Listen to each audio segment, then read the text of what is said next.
Hello everyone, welcome to ओकुल India के सबसे अफोर्डेबल लर्निंग प्लेटफॉर्म में आप सभी लोगों का एक बार फिर से बहुत बहुत स्वागत है। हमारी सी सेट रिविजन थ्रू PYQs की जो सीरीज़ चल रही है फॉर दी अपकमिंग प्रीलिम्स 2025, उसके हम लोग डे 44 में, या आप कह सकते हैं कि सेकंड लास्ट डे, ठीक है, अंतिम दिन से पहला दिन है आज। और मिसलिनियस टाइप के क्वेश्चंस हम लोग डिस्कस कर रहे हैं। तो पार्ट 8 में हम लोग इन क्वेश्चंस को देखेंगे आज। और कल हमारा जो डे रहेगा 45th day, that will be the last day of this series. तो आज के क्वेश्चंस पर चलते हैं। ठीक है, क्वेश्चंस उसी तरीके के रहेंगे। 2021 से हम लोग आज स्टार्ट कर रहे हैं, 2023 तक जाएंगे। आपको करना वही है, just read the question. Question आपको इंग्लिश और हिंदी दोनों में दिया हुआ है। जस्ट क्वेश्चन को रीड करें, वीडियो पॉज करें, try to solve the question in 1.5 और maximum 2 minutes, and then come back and check your answer. ठीक है, देखिए पहला क्वेश्चन क्या कह रहा है। पहला क्वेश्चन ये कहता है कि एन अमाउंट ऑफ मनी, अगर मैं आपको एक बार फिर से क्वेश्चन दिखाऊं, हिंदी और इंग्लिश दोनों में है, जिसमें आप कंफर्टेबल हों पढ़ सकते हैं। क्वेश्चन कह रहा है an amount of money was distributed among ABC in the ratio P/Q/R। यानी कि कुछ अमाउंट ऑफ मनी था, उसको A, B और C में बांटा गया P/Q/R में। अब उसके बाद दो स्टेटमेंट दी गई हैं। A gets the maximum share if P is greater than Q plus R, and C gets the minimum share if R is less than P plus Q. तो which of the above statements is or are correct? ठीक है, let's say कि जो amount था, जो amount बांटा गया, ठीक है, let's say that is ₹100। ठीक है, मान लेते हैं कि वो 100 रुपये था जो बांटा गया। अब जो A को, B को और C को मिलेगा, that is in the ratio P/Q/R। ठीक है, अब अगर हम पहली वाली कंडीशन चेक करें कि A को मैक्सिमम मिल रहा है अगर P is greater than Q plus R। ठीक है, तो let's say P is what, सबको अलग अलग वैल्यूज लेंगे। तो let's say this is 7, this is 2, this is 1। ठीक है, मैं 10 इसलिए ले रहा हूँ सो दैट कि वो अमाउंट मैंने 100 लिया है तो निकालने में आसानी होगी। ठीक है, 7:2:1। तो इसमें P is greater than Q plus R। ठीक है, Q plus R will be 3 and 7 is greater than 3। तो इस केस में जो अमाउंट मिलेगा सबको वो कितना होगा, 70 रुपीज़ A को मिलेगा, 20 रुपीज़ इसको मिलेगा, 10 रुपीज़ इसको मिलेगा। ठीक है, क्लियर है।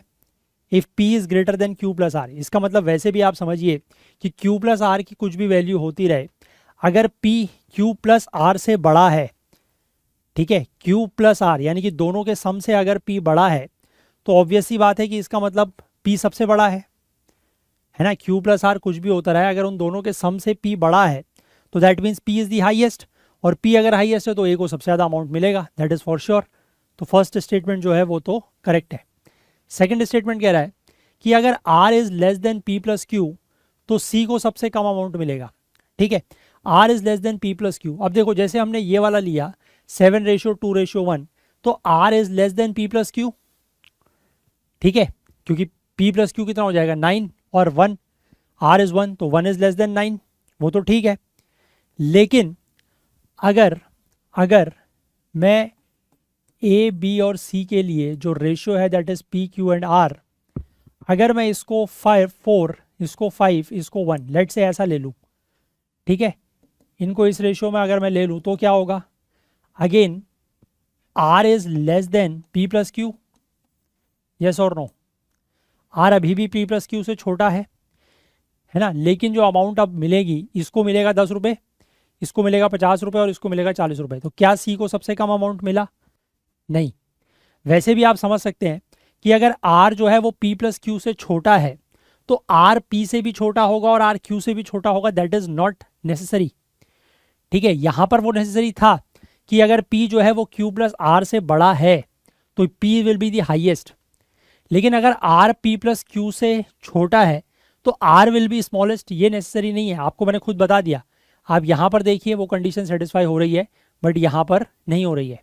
ठीक है, so second statement is wrong, first statement is correct, second statement is wrong. So your answer becomes option A, that is 1 only is correct. ठीक है, आई होप क्लियर है। चलें आगे बढ़े, next move to next question. Again English और हिंदी दोनों में दिया हुआ है। क्वेश्चन कह रहा है कि अ bill of ₹1840 is paid in the denominations 50, 20 and 10 rupees notes.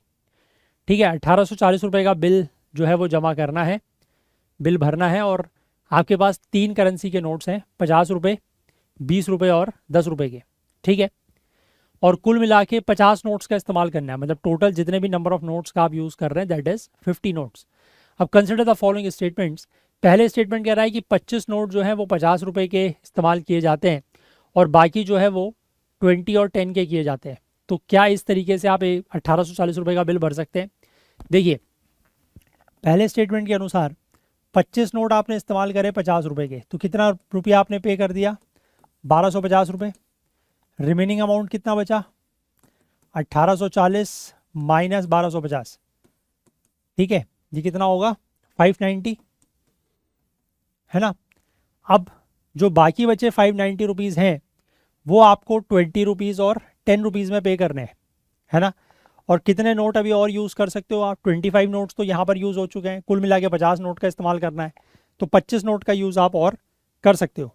ठीक है, लेकिन अगर आप 25 के 25 नोट लेट से 20 रुपये के भी यूज़ करते हो, अगर 10 के यूज़ करोगे तो और अमाउंट कम हो जाएगी, है ना। लेकिन अगर आप 25 के 25 नोट 20 रुपये के भी यूज़ कर रहे हो तब भी वो 500 ही रुपये हो रहा है, लेकिन बिल पे करना है 590 का, तो कैसे कर पाओगे? पॉसिबल है क्या? नहीं। तो फर्स्ट स्टेटमेंट के अकॉर्डिंग तो पॉसिबल नहीं है। ठीक, सेकंड चेक करो। 35 नोट जो है वो 20 रुपये के यूज़ हो रहे हैं, 35 नोट यूज़ हो रहे हैं 20 रुपये के, तो कितने रुपए हो गए? 700 रुपये। बचे कितने रिमेनिंग? 1840 माइनस 700, कितना बचा? 1140। 35 नोट ऑलरेडी यूज़ हो चुके हैं, सिर्फ 15 नोट और बचे हैं। 15 नोट आपको जो यूज़ करने हैं वो 50 के हैं या फिर 10 के हैं। अगर आप सारे के सारे नोट 50 के भी यूज़ करते हो then also you can pay maximum 750 rupees बाकी बचे 15 नोट से, लेकिन पे कितना करना है? 1140। तो क्या ये ऐसे पे हो सकता है? नहीं हो सकता। तो सेकंड वाला भी गलत है। थर्ड वाले में अगर हम आए तो थर्ड वाले में क्या लिखा है कि 20 नोट जो है वो 10 रुपये के यूज़ किए गए हैं, 20 नोट यूज़ किए गए हैं 10 रुपये के, तो 200 रुपये हो गया। Remaining amount 1840 1840 minus 200 that is 1640 अभी और पे करना है। ठीक है, 20 नोट ऑलरेडी यूज़ कर चुके हो, 30 नोट और बचे हैं। अगर वो सारे के सारे 50 के भी होते हैं तो भी आप 1500 रुपये पे कर सकते हो मैक्सिमम। पे करना है 1640, तो कैसे पे कर पाओगे? नहीं कर सकते। ठीक है, तो यानी कि जो भी कंडीशंस दी हुई है उनके हिसाब से आप इस बिल को पे नहीं कर सकते। तो which of the above statements are not correct? तो all third 3 are not correct. ठीक है, मतलब दिस इज़ योर आंसर। आपसे पूछा है कि कौन से स्टेटमेंट्स करेक्ट नहीं है, तीनों ही करेक्ट नहीं है, तीनों ही तरीके से आप बिल ऐसे पे नहीं कर सकते। ठीक है, समझ गए? चलें आगे बढ़ें। आगे बढ़ने से पहले मैं आप लोगों से एक बार फिर से ये रिक्वेस्ट करना चाहता हूँ कि आप में से जो भी लोग इन सेशंस को देख रहे हैं, फॉलो कर रहे हैं, अगर आपको सेशन से या हमारे एफर्ट से कुछ भी हेल्प हो रही है, कुछ नया सीख रहे हैं या प्रैक्टिस करने में अगर हेल्प हो रही है, तो प्लीज़ कुछ ना कुछ अमाउंट आप लोग हमें डेफिनेटली कंट्रीब्यूट कर सकते हैं, क्योंकि इससे हमें थोड़ा सा फाइनेंशियल हेल्प होगी और उसकी हमें ज़रूरत है। तो आप कुछ ना कुछ कंट्रीब्यूट, जितना अमाउंट आपके लिए कंफर्टेबल हो आप कंट्रीब्यूट कर सकते हैं। ठीक है, चलिए आगे बढ़ते हैं। Question number 3। क्वेश्चन नंबर 3 कह रहा है, 2022 के क्वेश्चंस में हम लोग आ गए हैं। क्वेश्चन नंबर 3 कह रहा है, in a tournament of chess having 150 entrants. ठीक है, मतलब एक चेस का टूर्नामेंट है, उसमें शुरुआती दौर में 150 लोग जो है वो भाग लेते हैं। A player is eliminated when ever he loses a match. ठीक है, दो लोगों के बीच में, आपको पता है कि चेस का मैच दो लोगों के बीच में होता है, दो में से एक जीतेगा एक हारेगा। ठीक है, जो भी हारेगा वो एलिमिनेट हो जाएगा, उसकी जगह फिर दूसरा आके खेलेगा। It is given that no match results in a tie और ड्रॉ। कोई भी मैच जो है वो टाई या ड्रॉ नहीं होता है। How many matches are played in the entire tournament. पूरे टूर्नामेंट में कितने मैचेस खेले जाते हैं ये आपको बताना है। ठीक है, देखो शुरुआत में 150 लोग हैं तो कितने मैचेस खेले जाएंगे? 75 के दो ग्रुप मतलब दो प्लेयर हो जाएंगे, है ना। 75 मैचेस खेले जाएंगे दो दो प्लेयर्स के, उनमें से 75 प्लेयर्स हार जाएंगे। ठीक है, तो ये एलिमिनेट हो गए। तो यहाँ पर 75 मैच खेले गए। ठीक है, वो यहाँ पर आप लिख सकते हैं, देयर आर 75 मैचेस प्लेड। अब ये जो बाकी बचे 75 प्लेयर्स हैं इनका क्या होगा? ठीक है, ये तो एलिमिनेट हो गए, दीज आर एलिमिनेटेड। अब ये जो बाकी 75 प्लेयर्स हैं इसमें से 37, 37 और एक 1, ठीक है, तो यहाँ पर कितने मैच होंगे? 37 मैचेस होंगे, ये एलिमिनेट हो जाएंगे, 37 मैचेस हुए, ठीक, इसमें से 37 एलिमिनेट हो गए क्योंकि दो लोगों में से एक एक एलिमिनेट होता जाएगा, तो 37 एलिमिनेट हो गए। बचे कितने? 38। Now you are left with 38 players, ठीक है, 37 और ये 1। 38 प्लेयर्स के कितने मैच होंगे? 19 19 के दो, मतलब दो प्लेयर्स तो 19 मैचेस होंगे, ठीक है। 19 मैचेस में से ये वाले 19 फिर एलिमिनेट हो गए, फिर इन 19 का क्या होगा? 9 9 1, ठीक है, फिर 9 मैचेस हुए, ये 9 एलिमिनेट, ये 9 और ये 1 मिला के इट बिकम्स 10, ठीक, 10 हो गया।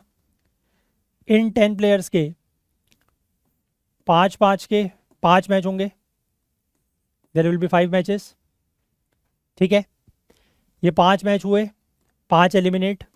अब ये वाले जो 5 बचे हैं इनका 2 2 1, तो 2 मैच होंगे, ठीक है, वो 2 एलिमिनेट, उसमें से बाकी बचे 3, ठीक है, यू आर लेफ्ट विथ 3। 3 में से एक एक एक, तो एक मैच होगा, ये एलिमिनेट, फिर इन दोनों के बीच में एक मैच होगा, एक एलिमिनेट और एक जीत जाएगा। तो these are the total number of matches जो यहाँ पर होंगे, आप इसको ऐड कर लीजिए। 75 और 37 ये कितना होगा? दिस विल बी 112, ठीक है, 112 112 112 और 19, 112 ही होगा ना, 7 5 12 कैरी 1, हाँ, 112 और 19 कितना हुआ? 112 और 19 131, 131 और 9 140, 145 145, 147, 148, 149, so there are total 149 matches to be played, ठीक है। थोड़ा सा वो बनने में ट्री इस तरीके का हो गया कि थोड़ा सा हौच पौच हो गई, बट आई थिंक अगर आप एक एक करके लिखेंगे तो आप खुद भी समझ जाएंगे कि there are total 149 matches to be played, ठीक है।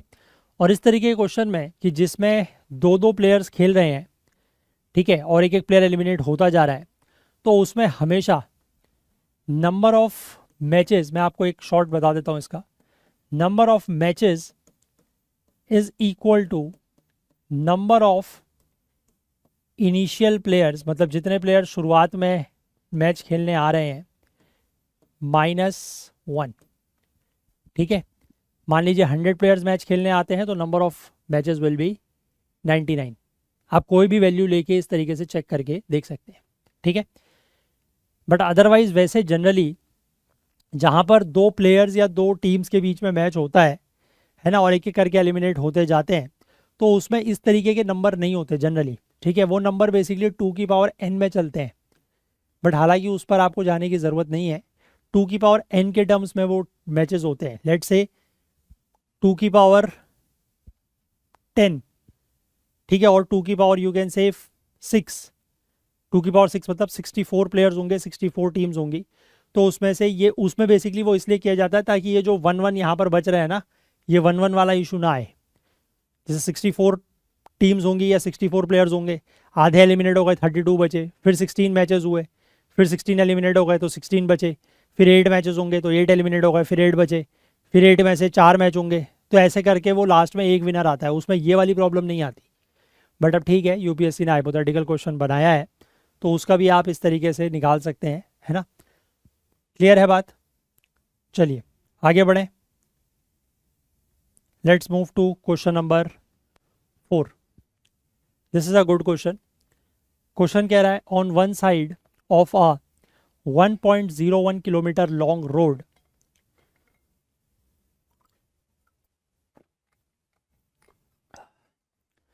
on one side of a 1.01 kilometer long road, 101 plants are planted at equal distance from each other. What is the total distance between 5 consecutive plants. ठीक है, तो पहली बात तो है 1.01 kilometre, इसको आप क्या लिख सकते हैं, multiply by 1000, 1010 metres. Clear, metre में कन्वर्ट कर लिया। कितने प्लांट लगे हैं, 101। ठीक है, let's see, 1 plant, 2 plant, 3 plant, 4 plant, 5 plant, 6 plant. ठीक है, लेट्स से 7 प्लांट, 1 2 3 4 5 6 7 प्लांट। ठीक है, मैं जस्ट आपको एक चीज़ बताना चाह रहा हूँ, वो आप देखिएगा कि अगर मैंने 7 प्लांट लगाए हैं तो there are how many gaps, 1 2 3 4 5 6 gaps. ठीक है, 7 प्लांट हैं तो 6 गैप हैं। अगर 101 प्लांट होंगे तो there will be 100 gaps. Yes और नो? तो डिस्टेंस तो वो गैप्स की है ना, जो ये 1010 मीटर है वो तो सारे के सारे गैप्स ऐड करके है ना। प्लांट की तो आप मतलब जो डिस्टेंस है या जो प्लांट की विड्थ है उसको तो नेग्लिजिबल ही मानेंगे। तो एक गैप का जो डिस्टेंस होगा वो कितना होगा, 1010 divided by 100, that means 10.1 metre. यानी कि जो एक गैप है, यानी कि 2 प्लांट्स के बीच में जो गैप है वो 10.1 मीटर का है। अब आपसे कहा गया है आपको 5 प्लांट लगाने हैं, यू हैव टू 5 प्लांट लगाने हैं, 5 ही लगाने हैं ना, 5 कंसेक्यूटिव प्लांट्स। तो 1 2 3 4 5, अब 5 प्लांट आप लगाएंगे तो there will be how many gaps, 1 2 3 4, there will be 4 gaps. ठीक है, तो 4 गैप्स मतलब 5 प्लांट के बीच की दूरी आपको बतानी है, तो 4 गैप हैं और हर गैप के बीच का डिस्टेंस कितना है, 10.1। So you get 40.4 metre as the distance और at the distance between 5 consecutive plants. तो आंसर इज 40.4। जब ये क्वेश्चन आया था तो बहुत सारे लोगों ने इसका आंसर 40 मीटर मार्क किया था। ठीक है, क्योंकि 101 मतलब 1010 डिवाइडेड बाय 101 किया था, तो वहाँ से वो 10 आ गया, 10 मीटर, और यहाँ से ये 4, और तो 4 into 10 that is 40, but that is not 40, it is 40.4, क्योंकि आपको गैप का ध्यान रखना है। ठीक है, क्योंकि gaps will be 1 less than the number of plants और नंबर ऑफ ट्रीज। ठीक है, कि जितने भी आप पेड़ या जितने भी आप पौधे लगाओगे, नंबर ऑफ गैप्स जो है वो उनसे 1 कम होगा। ठीक है, और गैप की ही डिस्टेंस होगी। क्लियर है बात? चलें आगे, let's move to question number 5। This is again a very easy question, English Hindi दोनों में दिया हुआ है, आप पढ़ सकते हैं। A has some coins, he gives half of the coins and 2 more to B. ठीक है, 4 लोग हैं यहाँ पर, A B C D, A B C और डी। ए के पास कुछ कॉइन्स हैं, लेट्स से एक्स। ठीक है, ए उनमें से आधे, he gives half of the coins and 2 more to B. आधे यानी कि x/2 प्लस 2, इतने कॉइन वो बी को दे देता है। ठीक है, इसको अगर मैं सॉल्व करूँ तो दिस बिकम्स x प्लस 4/2। ठीक है, सिंप्लीफाई करके x प्लस 4/2। अब बी के पास जितने कॉइन हैं वो उनमें से आधे और 2 ज़्यादा और 2 कॉइन और ऐड करके सी को देता है, यानी कि इसका आधा, this means x plus 4/4 plus 2। सो इसको सिंप्लीफाई करें तो दिस बिकम्स 8, 8 प्लस 4 इज 12, तो x प्लस 12/4। ठीक, सिमिलरली डी की बात करें तो सी जो है वो सी के पास जितने कॉइन हैं उसमें से आधे और प्लस 2 कॉइन्स वो डी को देता है, तो सी के पास इतने हैं, इसका आधा will be x plus 12/8 plus 2। So this becomes 16 and 12 28, x plus 28/8। ठीक, अब वो क्या कह रहा है, the number of coins D has now is the smallest 2 digit number, smallest 2 digit number is 10। तो डी के पास जो कॉइन्स हैं वो स्मॉलेस्ट 2 डिजिट नंबर के बराबर है, मतलब this value that is x plus 28/8 is equal to 10। So यहाँ से simply x plus 28 is equal to 80, और x की वैल्यू कितनी हो जाएगी, 80 माइनस 28 दैट इज 52। ठीक है, और आपको यही निकालना था कि how many coins does A have in the beginning. A के पास x कॉइन थे तो x की वैल्यू आ गई 52। आप इसको चेक भी कर सकते हो। ठीक है, अगर x के पास 52 कॉइन्स थे, उसके आधे प्लस 2, आधे इज 26 प्लस 2 इज 28 कॉइन्स इसके पास, आधे प्लस 2 14, 14 प्लस 2 इज 16, आधे प्लस 2 8 प्लस 2 इज 10। तो वही लिखा गया था कि इसके पास स्मॉलेस्ट 2 डिजिट नंबर कॉइन्स है, दैट इज 10। ठीक है, तो your answer is absolutely correct and your answer is option D, that is 52। Clear है? चलें आगे, क्वेश्चन नंबर 6। क्वेश्चन नंबर 6 ये कह रहा है, इन द सीरीज, आपको एक सीरीज दी गई है, इस सीरीज में which letter appears at the 100th place, 100th place पर कौन सा लेटर या कौन सा अल्फ़ाबेट आएगा ये आपको बताना है। ठीक है, देखिए यहाँ पर भी जो हम लोग सम ऑफ n टर्म्स पढ़ते हैं, है ना, उसका यहाँ पर यूज़ किए करेंगे। कैसे देखें, पहले आप इस सीरीज़ को देखें, ये सीरीज़ क्या है। अगर आप इस सीरीज़ को ऑब्जर्व कर पाएँ, this is A B C, A B C D, A B C D E and so on.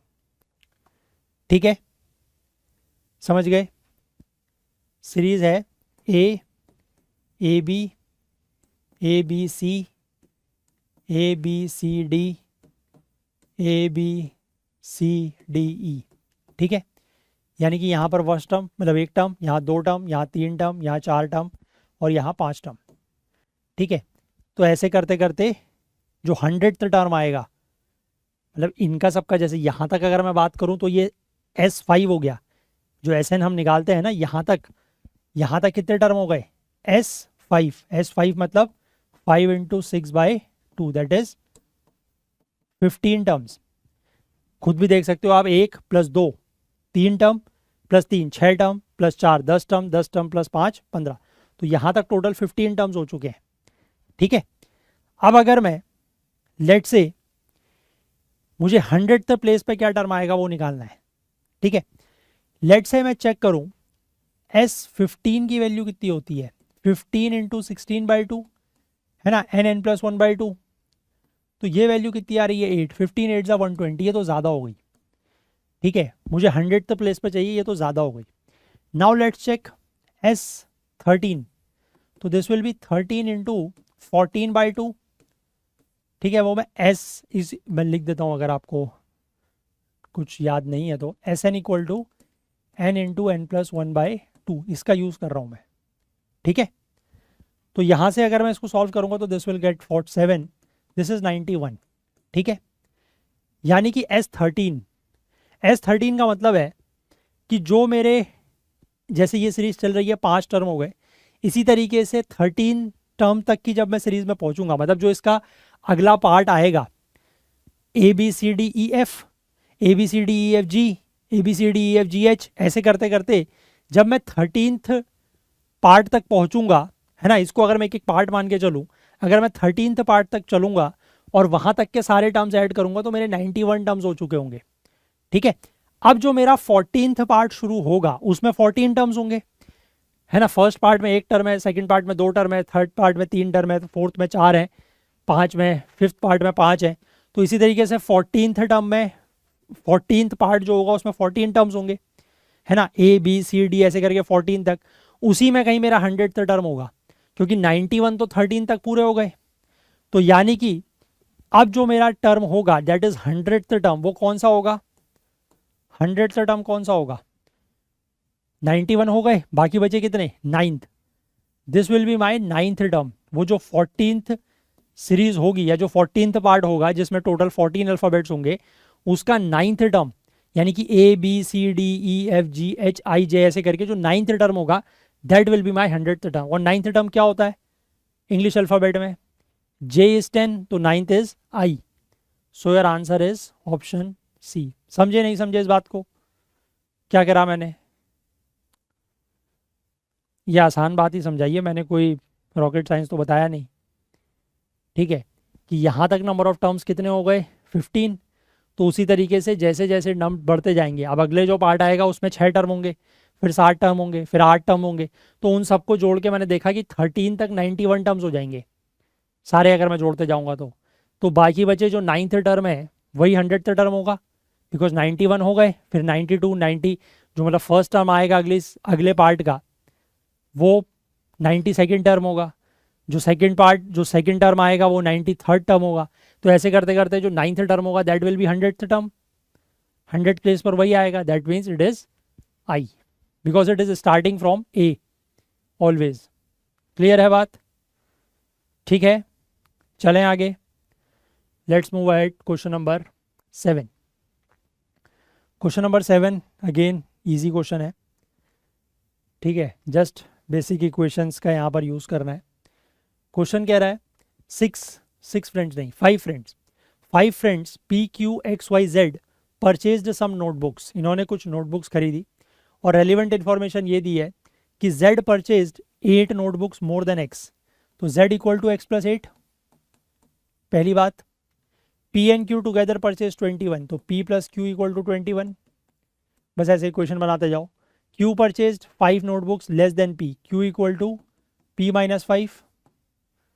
X and Y together purchase 28, X plus Y together 28।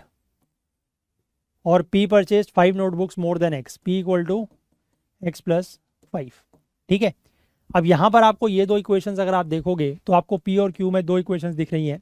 Linear equation है, solve कर सकते हैं, है ना। P plus Q equal to 21, और इसको अगर आप इसी फॉर्म में लिखें तो P minus Q equal to 5, है ना। P minus Q equal to 5, दोनों को ऐड कर लें, ये कैंसिल आउट हो जाएगा। You get 2p equal to 26, so p is equal to 13। ठीक है, आपको यहाँ से p की वैल्यू मिल गई, p is equal to 13। Clear? अब जैसे ही आपको p मिल गया तो q इज p माइनस 5, तो q मिल गया p माइनस 5 दैट इज 8। आपको p q भी मिल गया। ठीक, q मिल गया, आपको यहाँ से x मिल जाएगा। x इज p माइनस 5, तो x is p minus 5 again 8। ठीक है, x मिल गया, x जैसे ही मिल गया तो z मिल जाएगा, z is equal to X plus 8 that is 16। ठीक, और एक लास्ट वैल्यू और चाहिए आपको, I think y, x plus Y is equal to 28। तो x की वैल्यू 8 है तो y विल बी 20। ठीक, अब पूछा क्या गया है लास्ट में, if each notebook is priced 40 rupees then what is the total cost of all the notebooks. यानी कि सारी नोटबुक्स कितनी है और हर नोटबुक का प्राइस 40 रुपये है, तो टोटल कितना अमाउंट लगा। तो इन सबको ऐड कर लो, कितना हो गया 16 16 32 और 20 52 65, ये टोटल हो गया 65। इनटू कर लो इसको 40 से। ठीक है, तो ये हो गया 2600। तो 2600 रुपीज़ की ये सारी बुक्स जो हैं वो 2600 की कॉस्ट है इनकी, टोटल कॉस्ट। ठीक है, बहुत आसान क्वेश्चन, सिर्फ इक्वेशंस बनानी है and just find out the value and give it the answer. ठीक है, आसान क्वेश्चन है। चलें आगे। आगे बढ़ने से पहले मैं आप लोगों को फिर से एक बार ये इन्फॉर्मेशन शेयर कर दूं आपके साथ कि अगर आप 2026 की तैयारी कर रहे हैं, है ना, तो हमारा जो सी सेट लाइव क्लासेस का बैच है वो स्टार्ट होगा 1 जून से। ठीक है, जस्ट 1 वीक आफ्टर प्रीलिम्स आप कह सकते हैं। ठीक है, तो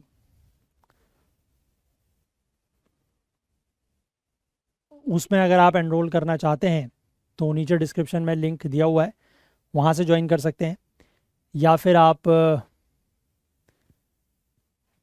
हमारे ऐप और वेबसाइट के थ्रू जाके भी एनरोल कर सकते हैं। अगर आपको कोई क्वेरी या कोई डाउट होता है इस कोर्स को लेके, तो मैं आपके साथ एक नंबर शेयर कर रहा हूँ, दैट इज़ 9150449990। ये हमारा व्हाट्सएप नंबर है। इस पर अगर आपको कोई भी डाउट हो, कोई क्वेरी है इस कोर्स को लेकर, तो आप कांटेक्ट कर सकते हैं। और आप अगर 2026-27 के एस्पिरेंट नहीं हैं, आप अपने किसी फ्रेंड्स के, किसी कलीग्स के साथ या अपने रिलेटिव भाई बहन के साथ भी ये इन्फॉर्मेशन शेयर कर सकते हैं। ठीक है, और मैं चाहूँगा कि प्लीज़ इन्फॉर्मेशन आप लोग ज़रूर शेयर करें। चलिए आगे बढ़ते हैं, नेक्स्ट क्वेश्चन देखते हैं क्या है। Question number 8, it's a very good question. ठीक है, स्पीड, डिस्टेंस, टाइम और क्लॉक्स के कंसेप्ट को थोड़ा सा मिला के बनाया गया question. It's a very good question. ठीक है, दो it's a very easy one but it's important. Question क्या कह रहा है देखो, a man started, English Hindi दोनों में आप पढ़ सकते हैं। ठीक है, क्वेश्चन कह रहा है a man started from home at 14:30 hours. 14:30 का मतलब आई होप आप समझते होंगे 24 आवर क्लॉक में दिन के 2:30 का समय है। ठीक है, एंड ड्रोव टू विलेज, और वो एक विलेज में जाता है। Arriving there when the village clock indicated 15:15 hours. ठीक है, अपने घर से वो टाइम देख के जाता है तो दिन के 2:30 हो रहा है।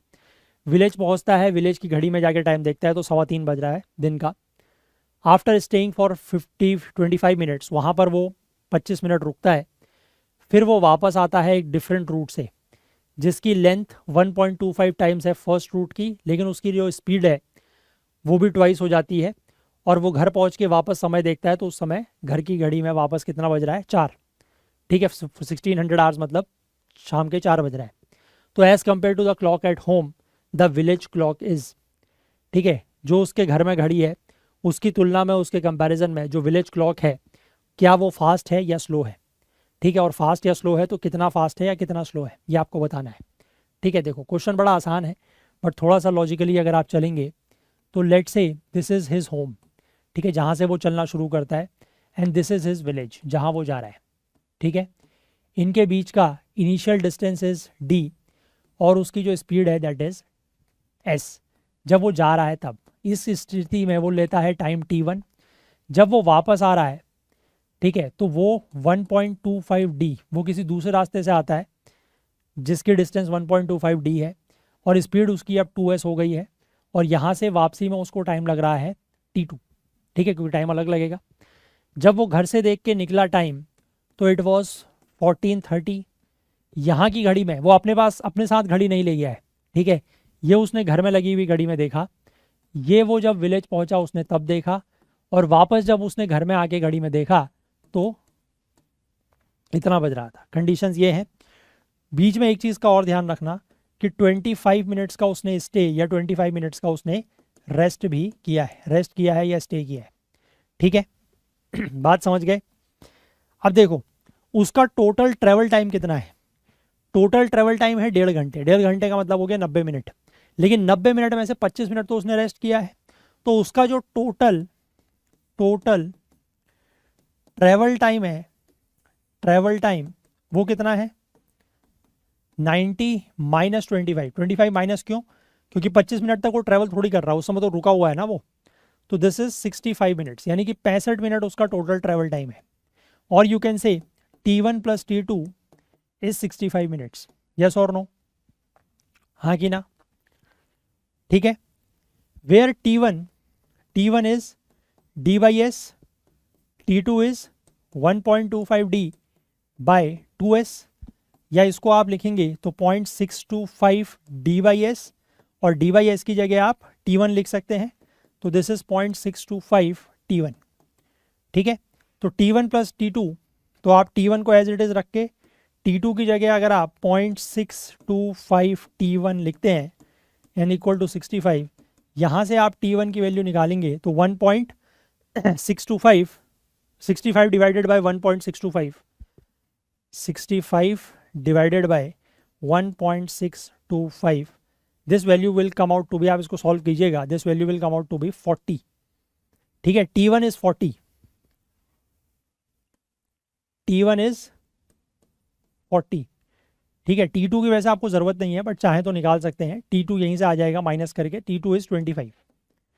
ठीक है, अब आप इस चीज़ को देखो, इस चीज़ को समझो कि उसको जाने में t1 इज 40 मिनट्स, यानी कि उसको होम से विलेज जाने में 40 मिनट लगाए। ठीक है, 40 मिनट लगाए, लेकिन यहाँ की घड़ी में उस समय 2:30 बज रहा था दिन के।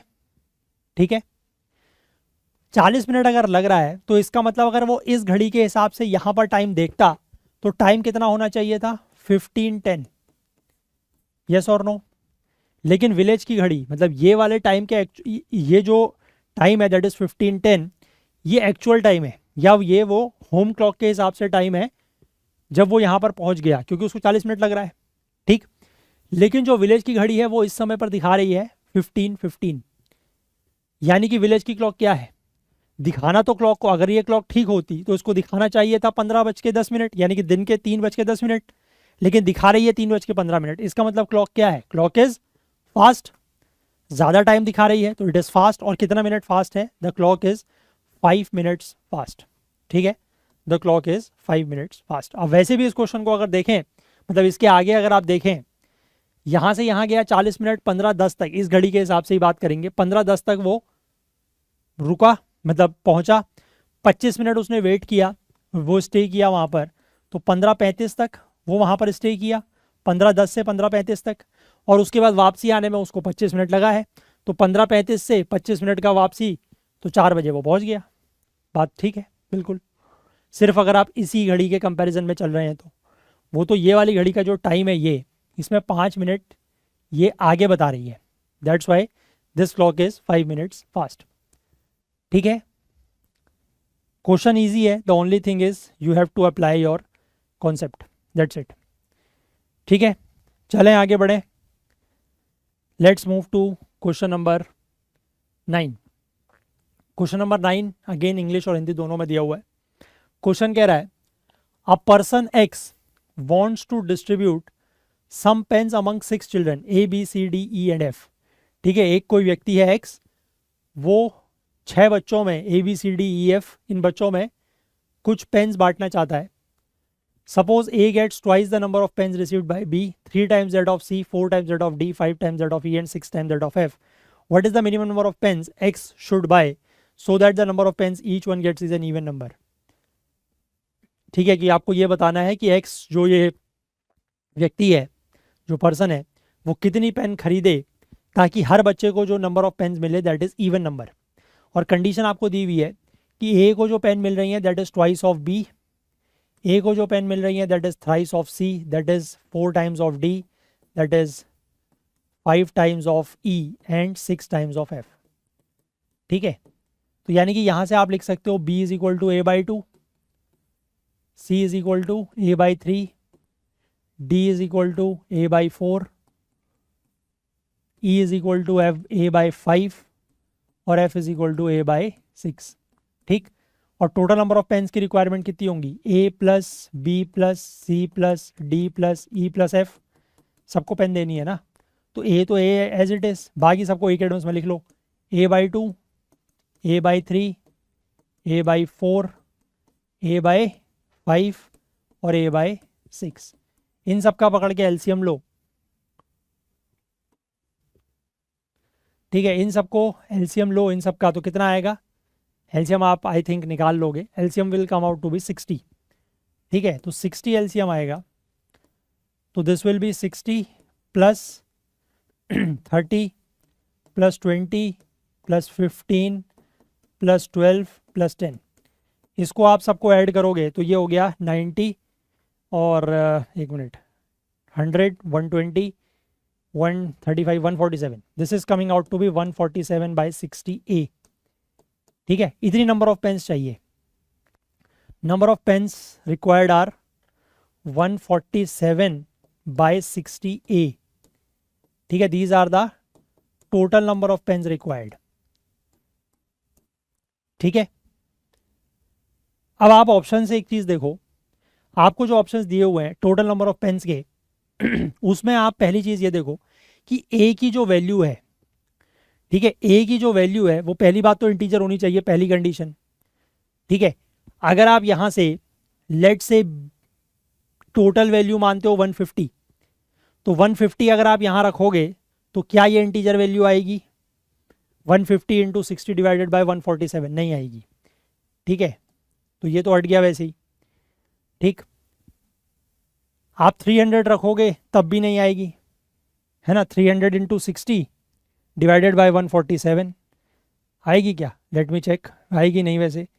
300 इंटू 60 मतलब ही नहीं होता, डिवाइडेड बाई 147, ये फिर से इंटीग्रल वैल्यू नहीं आएगी।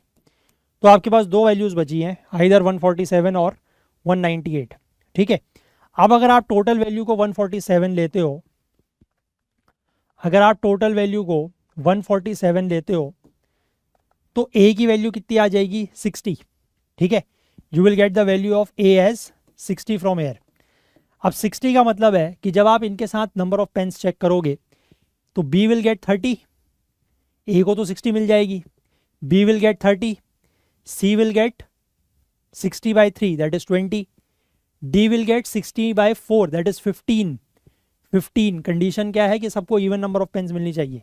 सो इसलिए 147 will not be the answer, answer will be 147 into 2 that is 294, और तब जाके सबको जो नंबर ऑफ पेन्स मिलेंगी that will be in even number. A को मिलेगी 120, बी को मिलेगी 120 बाई 2 दैट इज 60, सी को मिलेगी 120 बाई, मैं लिख देता हूँ यहाँ पर, ए का तो मैंने लिख दिया 120, बी को मिल जाएगी 120 बाई 2 दैट इज 60, सी को मिल जाएगी 40, इसको मिल जाएगी 30, इसको मिल जाएगी 24 और इसको मिल जाएगी 20। Now you can check all these values are even number. ठीक है, all these values are even number. Clear है बात? और सबको आप सम करेंगे तो यू विल गेट 294 ओनली। ठीक है, चलें आगे बढ़ें। Let's move to question number 10। Question number 10 ये कह रहा है कि let A B C represent distinct non zero digits. A B C जो है वो डिस्टिंक्ट है, मतलब डिफरेंट है, और नॉन जीरो डिजिट्स है, जीरो भी नहीं है। Suppose X is the sum of all possible 3 digit numbers formed by A B C without repetition. X जो है दैट इज स्मॉल एक्स, वो क्या है? जितने भी ऐसे जो 3 डिजिट नंबर्स बन रहे हैं ए बी सी से विदाउट रिपीटिशन, उनका सम है। तो consider the following statements. The 4 digit least value of x is 1332, that is 1332, and the 3 digit greatest value of x is 888। तो which of the above statements is और are correct? देखो, अगर मेरे को least value बनानी है तो मुझे जो 3 डिजिट्स लेने होंगे ए बी सी, वो भी लीस्ट लेने होंगे। तो लीस्ट डिजिट्स क्या हो सकते हैं? Non zero least digits, distinct, non repetitive, 123, 132, ठीक है, 213, 231, 312 एंड 321। तो यही हो गया इनका सम। This is x. अगर मैं लीस्ट वैल्यू है ए बी सी की, मैंने 3 डिजिट के नंबर लिए और मैं उसकी लीस्ट वैल्यू ले रहा हूं, तो मैंने लीस्ट डिजिट्स लिए हैं, यही लीस्ट डिजिट्स हो सकती हैं 1 2 3। अब जब मैं इन सबका सम करूंगा तो 5 8 9 10 11 12 कैरी 2 1 मतलब 2 कैरी 1, 3 3 6 7 10 11 12 13, 3 कैरी 1, 3 4 5 6 7 8 9 10 11 12 13। तो जो लीस्ट 4 डिजिट का नंबर आ रहा है वो तो 888 सॉरी वो तो 1332 आ रहा है। यस और नो? अब आप ये बताओ, खुद सोचो, जब लीस्ट वैल्यू एक्स की, चाहे वो 4 डिजिट की हो, वो भले ही 1332 आ रही है, भले ही वो 4 डिजिट की हो, लेकिन वो 1332 आ रही है, तो greatest value of x 3 digit की, क्या वो 888 हो सकती है? मैं 3 डिजिट की वैल्यू ग्रेटेस्ट बनाऊंगा कैसे? आप मुझे खुद बताओ। क्योंकि मुझे जितने भी x is the sum of all possible 3 digit numbers, ठीक है, जो भी ए बी सी में ले रहा हूं उसके जितने भी पॉसिबल नंबर्स उस 3 डिजिट से बन सकते हैं, उन सब का सम x है। मैं उस सम में से कुछ, जैसे मैंने यहां पर 6 टर्म्स लिए, मैं इन 6 में से 2 टर्म्स को एलिमिनेट नहीं कर सकता, क्योंकि अदरवाइज वो x की डेफिनेशन को फॉलो नहीं करेगा। x is sum of all possible 3 digit numbers जो ए बी सी से बन सकते हैं। A B C are these, इनको अरेंज करके मैंने जितने भी नंबर मैं बना सकता हूं उन सब का सम x है। तो उन सब का सम x है, तो जब लीस्ट जो सम बन सकता है दैट इज 1332, तो मैं 3 डिजिट का सम कैसे बना सकता हूं? मुझे बताओ। वो पॉसिबल ही नहीं है, क्योंकि जब लीस्ट सम ये बन रहा है तो 3 डिजिट का सम बनेगा कैसे? It is not possible. So this statement is wrong. So your answer is option A, that is 1 only. Clear है? Is it okay? चलिए let's move ahead. Question number 11।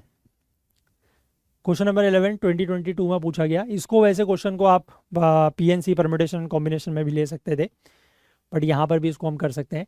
There is a numeric lock which has 3 digit pin. ठीक है, एक numeric lock है, numeric मतलब उसमें सारे numbers ही हैं, और 3 डिजिट का पिन है उसमें। The pin contains digit 1 to 7। ठीक है, 1 to 7 उसमें डिजिट्स हैं, 1 से लेकर 7 तक। There is no repetition of digits, repetition allowed नहीं है। The digits in the pin from left to right are in decreasing order. Left to right अगर हम चलेंगे तो वो डिक्रीजिंग ऑर्डर में है, घटते क्रम में है। Any 2 digits in the pin differ by at least 2। कोई भी 2 डिजिट जो है उनके बीच का डिफरेंस कम से कम 2 का होना चाहिए। How many maximum attempts does one need to find out the pin with certainty. मतलब कितने पिन बने सकते हैं, यह कह लें कि how many pins can be formed using these conditions, और कितने अटेम्प्ट हमें करने होंगे उस पिन को सर्टेनिटी से जानने के लिए। दोनों का मतलब सेम ही है। ठीक है, तो सबसे पहले आप जो पिन बनाना शुरू करेंगे दैट कुड बी 7 से स्टार्ट करेंगे, है ना। 6 आ नहीं सकता सेकंड प्लेस पर because there has to be a difference of 2, तो 5 हो सकता है, देन इट कुड बी 3। ठीक है, 7 के बाद 5 के साथ 2 हो सकता है, 7 के बाद 5 के साथ 1 हो सकता है।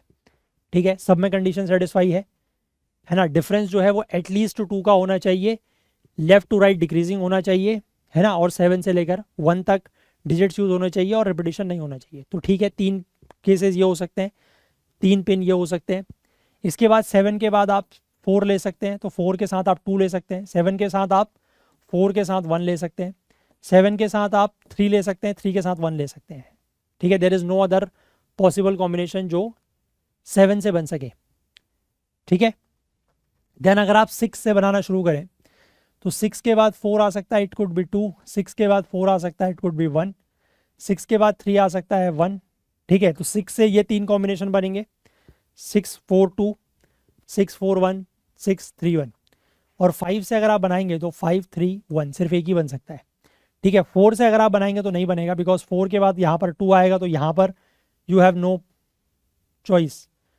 ठीक है, तो सिर्फ यही बनेंगे, that is 1 2 3 4 5 6 7 8 9 10। So there are total 10 combination जो हम बना सकते हैं, या 10 अटेम्प्ट्स करने पड़ेंगे इस पिन को सही तरीके से जानने के लिए। So the answer is option C. आसान क्वेश्चन था ये, इसमें कोई बहुत डिफिकल्टी नहीं है। ठीक है, ऐसे क्वेश्चन अगर एग्जाम में आते हैं तो आपको खुद से भी और मुझे भी आपसे ये एक्सपेक्टेशन है कि ऐसे क्वेश्चंस आप लोग कर लेंगे। ठीक है ना, चलिए आगे बढ़ते हैं। Question number 12th। Question number 12th is again an easy question. If A, B, C and D, E, F are both 3-digit numbers such that A, B, C, D, E and F are distinct non-zero digits. ठीक है, सारे जो हैं वो digits distinct हैं, non zero हैं, और condition ये है कि A, B, C plus D, E, F is equal to 1 1 1 1, then what is the value of A plus B plus C plus D plus E plus F। ठीक है, देखो बहुत आसान है ये, देखने में थोड़ा सा टिपिकल लग रहा है बट इट्स वेरी इजी।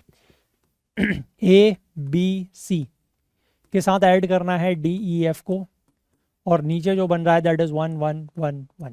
ठीक, देखो मैंने आपको जो कंसेप्ट बताया है एडिशन में, वो ध्यान आपको रखना ही रखना है कि जब भी आप 2 डिजिट्स को ऐड कर रहे हो, ठीक है, तो मैक्सिमम अगर रिपीटिशन हो भी रहा है तो maximum you can reach is 18। तो ये जो 1 है ये 21 हो नहीं सकता और 1 भी नहीं हो सकता। ठीक है, 21 इसलिए नहीं हो सकता क्योंकि वो ज़्यादा हो जाएगा, और 1 इसलिए नहीं हो सकता क्योंकि अगर दोनों में से एक 1 भी है तो दूसरा 0 नहीं हो सकता, because it is talking about non zero digits. ठीक है, तो ये क्या है बचा हुआ इसके पास ऑप्शन, ये 1 जो है ये क्या है, दिस इज 11। तो C प्लस एफ, यानी कि यहां से आपको C प्लस एफ की वैल्यू मिल गई, दैट इज 11। ठीक है, 11 का 1 ये, फिर यहां हुआ कैरी 1। ठीक, अब ये देखो B प्लस E, ठीक है, B प्लस E प्लस 1, ये अगेन क्या है, ये अगेन 11 है। तो B plus E plus 1 is 11, यानी कि B प्लस E क्या है, B प्लस E क्या है 10, यस और नो। ये 11 का कैरी हो गया, फिर यहां 1 चला गया, तो A प्लस डी, फिर ये वही हो गया, A plus D plus 1 is 11, यानी कि A प्लस डी इज 10। ठीक है, अब इन सबको आप जोड़ दो, A plus B plus C plus D plus E plus F, that is nothing but 10 plus 10 plus 11, that is 31। ये बहुत आसान क्वेश्चन था देखने में, दो it was looking a bit difficult, but अगर आप कंसेप्ट अपने स्ट्रॉन्ग रखोगे जो मैंने आपको बताए हैं तो आप बड़ी आसानी से क्वेश्चन को कर सकते हो। ठीक है, और आई होप आपको समझ में भी आ गया होगा, कोई इसमें रॉकेट साइंस नहीं है, कोई बिल्कुल आसान सी चीज़ मैंने आपको बताई। ठीक है, चलें आगे बढ़ें, let's move ahead to question number 13। Second last question है आज का। 2023 में हम लोग आ रहे हैं, बात कर रहे हैं 2023 के क्वेश्चंस की।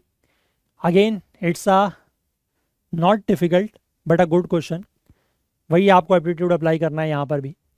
अ 3-digit number ABC on multiplication with D gives 37DD where A, B, C and D are different non zero digits. ठीक है, फिर से वही डिफरेंट नॉन जीरो डिजिट्स।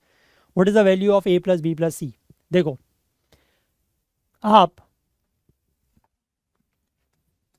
कोई 3 डिजिट का नंबर है A प्लस ABC, उसको D से मल्टीप्लाई कर रहे हो, यू आर गेटिंग 37DD। ठीक, अब देखो एक बात समझो कि ये जो नंबर यहां पर बना है ये 3700 समथिंग है। ठीक है, और ऊपर जो नंबर है वो 3 डिजिट का है, this is 3 digit, this is 4 digit. तो डी की वैल्यू आप खुद समझो, मतलब अगर आप इसको मैं ऐसे लिखूं, इसको अगर मैं थोड़ा सा डिफरेंट फॉर्म में लिखूं कि A B C is nothing but 37 D D divided by D, ऐसे लिख सकता हूँ ना। अगर this multiplied by this is this, तो ये this is equal to this divided by this लिख सकता हूँ। अब मुझे खुद बताओ कि ये 3 डिजिट का नंबर है, ये 4 डिजिट का है, वो भी 3700 के आसपास। अगर डी की वैल्यू 1 है, मैं चेक कर रहा हूँ कि डी की वैल्यू क्या हो सकती है। अगर डी की वैल्यू 1 है तो ये ए बी सी 3 डिजिट में आ ही नहीं सकता है, तो फिर 3700 डी आ जाएगा, यही आ जाएगा मतलब सेम। अगर डी की वैल्यू 2 है, इफ डी इज 2, तो ये वैल्यू 3700 डिवाइडेड बाई 2 ये 1800 समथिंग होगी, it will again not become 3 digit. अगर ये वैल्यू 3 है डी की, तो ये वैल्यू 1200 समथिंग आएगी, which is again a 4 digit, again not 3 digit. अगर ये वैल्यू 4 है तो ये वैल्यू 900 समथिंग आ सकती है, यानी कि जो डी की वैल्यू है that has to be greater than equal to 4। D की वैल्यू 1 2 3 नहीं हो सकती, जीरो तो खैर वैसे भी नहीं हो सकती बिकॉज नॉन जीरो है, लेकिन डी की वैल्यू क्या हो सकती है, 4 से ज्यादा। क्लियर। अब देखो डी की वैल्यू क्या क्या हो सकती है फिर, 4 से अगर ज्यादा है तो 4 5 6 7 8 और 9 यही हो सकती है। ठीक है। अब देखो आप यहां पर आपने रखा A B C into D है ये, मतलब सी इंटू डी करोगे तो इट शुड बिकम डी। मतलब इसको आप किसी भी ऐसे नंबर से मल्टीप्लाई करो कि ये सेम नंबर आए, जैसे आपने यहां पर 4 रखा, ठीक है, 4 को आप 1 से मल्टीप्लाई करोगे यू विल गेट 4। ठीक है, 4 को 1 से मल्टीप्लाई करोगे 4 आएगा ना, तो यानी कि सी की वैल्यू क्या हो सकती है 1। 4 अगर यहां पर रखोगे तो यहां पर 4 लाना है, तो 4 1 जा 4, 4 की टेबल में वापस से ये कभी आएगा 6 पर आएगा, अगर सी की वैल्यू 6 है तो, है ना, 4 6 जा 24। ठीक है। अगर डी की वैल्यू 5 है तो यहां पर सी की वैल्यू क्या हो सकती है, what could be the value of C, 3 हो सकती है, 5 हो सकती है, 7 हो सकती है, 9 हो सकती है। अगर ये वैल्यू 6 है तो सी की वैल्यू भी 6 ही होगी, लेकिन फिर वो डिस्टिंक्ट नहीं रहेगा, तो ये पॉसिबल नहीं है। अगर ये 7 है तो ये वैल्यू सिर्फ 1 हो सकती है, क्योंकि अदरवाइज बाकी 7 की टेबल में कभी 7 रिपीट होता नहीं। 8 के केस में 1 और 6 हो सकती है, 9 के केस में 1 हो सकती है। ठीक है, क्लियर है बात। अब अगर देखो मैं इसको अगर 4 लेके चल रहा हूं डी को, let me take D S 4, तो ए बी सी 4, मैं इसलिए भी 4 लेके चल रहा हूं क्योंकि मुझे यहां पर भी ध्यान रखना है कि लास्ट में मुझे 37 लाना है। ठीक है, अगर मैं 5 रखूंगा या मैं कुछ अभी अभी आपको रख के बताता हूं। ठीक है, यहां पर आपका आ जाएगा 3744, डी की वैल्यू मैंने 4 ली है, ठीक है ना, डी की वैल्यू मैंने 4 ली है, तो 4 इंटू सी 24 6 24 कैरी 2। अब इसको इससे मल्टीप्लाई करके आपको 4 लाना है, तो बी की वैल्यू क्या हो सकती है 3, 4 3 12 प्लस 2, है ना, प्लस 2 तो कैरी 1, 4 इंटू समथिंग और 37 लाना है 1 ऐड करके, तो यानी कि 4 इंटू दिस विल बी, ए की वैल्यू विल बी 9। ठीक है, तो ये नंबर क्या बन रहा है आपका 936 इंटू 4 इज 3744। ठीक है, समझ गए।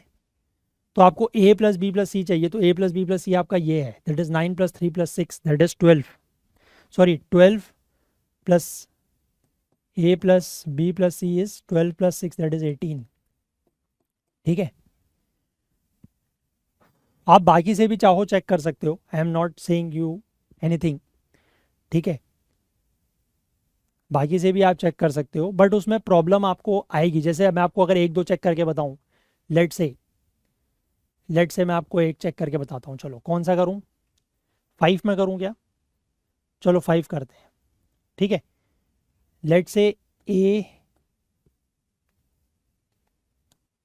एक मैं चेक करता हूँ आपके लिए, लेट से सी इज 3। ठीक है, ए बी 3 5, 5 3 ज़ा 15, मतलब ये तो 3755 आना चाहिए, है ना, क्योंकि अगर डी की वैल्यू 5 है तो ये नंबर तो यही बनेगा 37DD। 3 5 सा 15, कैरी 1। अब देखो प्रॉब्लम आई, बी को किसी भी नंबर से मल्टीप्लाई करो, ठीक है, उसमें 1 ऐड करो तो आपको 5 चाहिए, कैसे लाओगे बताओ? पॉसिबल नहीं है ना। 5 को आप बी से मल्टीप्लाई करोगे तो वो 5 के ही मल्टीपल में आएगा, उसमें 1 ऐड करके 5 कैसे आएगा? पॉसिबल नहीं है। तो ये इस तरीके से चीज़ें एलिमिनेट हो जाती हैं, ठीक है। आप बाकी भी चाहो तो चेक कर लेना, यू विल गेट कि इस तरीके से वो एलिमिनेट हो जाएंगे, ठीक है। फिलहाल इसका answer is option A. Clear? चलिए let's move on to the last question, again 2023 का है। ये क्वेश्चन कह रहा है let P P Q Q and R R be 2 digit numbers where P is less than Q is less than R. If PP plus QQ plus RR is equal to TT0, where TT0 is a 3-digit number ending with 0, consider the following statements. The number of possible values of P is 5 and the number of possible values of Q is 6. Which of the above statements is or are correct? ठीक है, देखो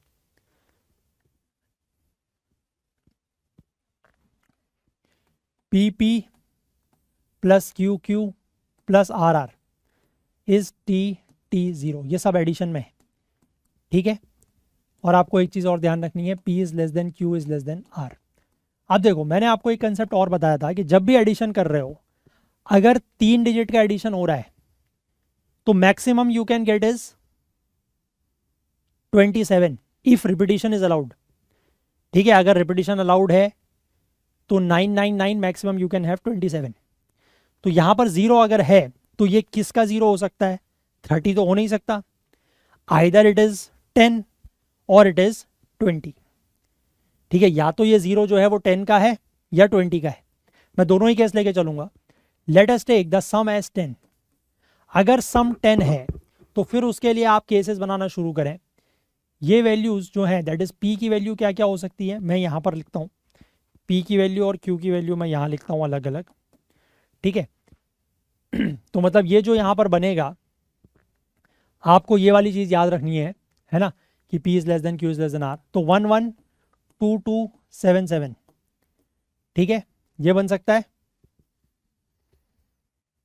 मेरे को इन 3 digit का सम P plus Q plus R 10 चाहिए, तो P plus Q plus R is 10, ठीक है। देन ये 113366 ये भी हो सकता है, ठीक।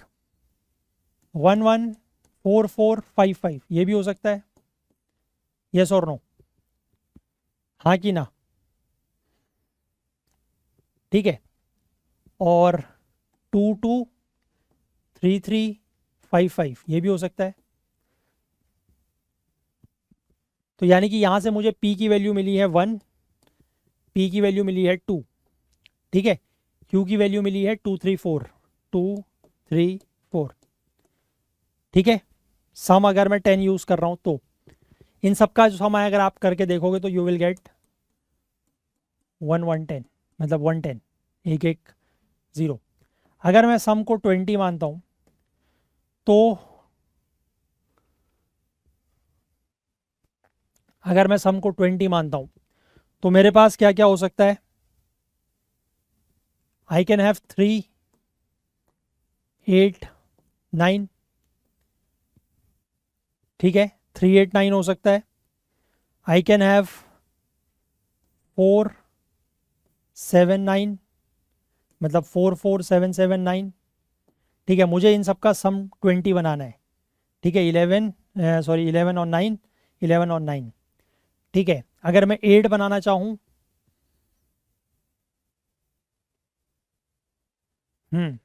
5 7 और 8, ठीक है। 12 और 8 20, ठीक है। और अगर मैं बनाना चाहूँ कुछ 11 से ही बन सकता है, मतलब 11 और 9, ठीक है। इन सब का आप सम करोगे तो यू विल गेट 220, ठीक है।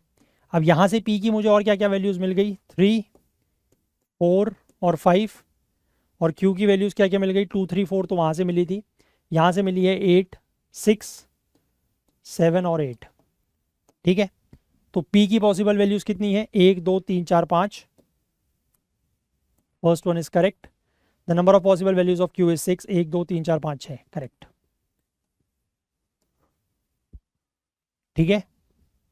हाँ, ये 2023 का क्वेश्चन है। 2023 आपको वैसे ही पता है कि इट इज़ इल फेमस, बदनाम था अपने सी सेट के टफेस्ट होने के लिए। तो इस तरीके के क्वेश्चंस की वजह से ये थोड़ा सा टफेस्ट हुआ है। बट लॉजिकली अगर आप चलेंगे तो इनमें से सारे क्वेश्चंस आप लोग कर पाएंगे ये मैं नहीं एक्सपेक्ट कर रहा, बट एग्ज़ाम टाइम पर एग्ज़ाम हॉल में कुछ तो क्वेश्चंस आप लोग अटेम्प्ट कर ही सकते हैं। ठीक है, आपको सारे क्वेश्चन तो वैसे भी नहीं करने, you just have to do 40-44 question at max, है ना, उतने में आपका सॉल्व हो जाता है, क्लियर हो जाता है सी सेट, है ना। तो ऐसे क्वेश्चंस में अगर आप कुछ क्वेश्चंस, लेकिन कंसेप्ट वही है जो मैंने कंसेप्ट आपको बताया, कंसेप्ट वही है, सिर्फ उसी कंसेप्ट के बेस पर आगे चलना है। ठीक है, चलिए, तो we are done with all this. आगे बढ़ने से पहले या जाने से पहले मैं आप लोगों से फिर से एक बार ये रिक्वेस्ट करना चाहता हूँ कि अगर आपको हमारे एफर्ट्स हेल्पफुल लग रहे हैं, सेशंस हेल्पफुल लग रहे हैं, तो कुछ ना कुछ कंट्रीब्यूट करने की कोशिश ज़रूर करें, सो दैट कि थोड़ा सा हमारी फाइनेंशियल हेल्प होगी, and we really need it. और कल के दिन हमारा लास्ट डे है इस सीरीज़ का, तो हम लोग फिर से मिसलिनियस को ही पार्ट 9 में कंटिन्यू करेंगे। We have around 13 more questions left, जिसमें 2023 के कुछ क्वेश्चंस बचे हुए हैं और 2024 के, वो क्वेश्चंस हम लोग कल देखेंगे, and we will be done with this series. तो आज के सेशन में जुड़ने के लिए आप सभी लोगों का बहुत बहुत धन्यवाद। अगर आपको सेशंस पसंद आ रहे हैं तो लाइक ज़रूर करें, ज़्यादा से ज़्यादा शेयर करें, हमारे कोर्स वगैरह के बारे में भी इंफॉर्मेशन ज़रूर पास ऑन करें अपने फ्रेंड्स, कलीग्स तक, अपने रिलेटिव्स तक, भाई बहन तक, जो भी उसके लिए इंटरेस्टेड हैं। और अगर आपने चैनल को सब्सक्राइब नहीं किया तो वो ज़रूर करें, और अपनी कोई भी बात या कोई भी क्वेरी, कोई डाउट अगर आपका है तो आप इस वीडियो के नीचे कमेंट सेक्शन में ज़रूर मेंशन करें। तो चलिए, मिलते हैं कल को अंतिम बार फिर से एक बार इस सीरीज़ में। तब तक के लिए अपना बहुत बहुत ध्यान रखें। Please do take care of yourself. Thank you, have a nice day, bye bye.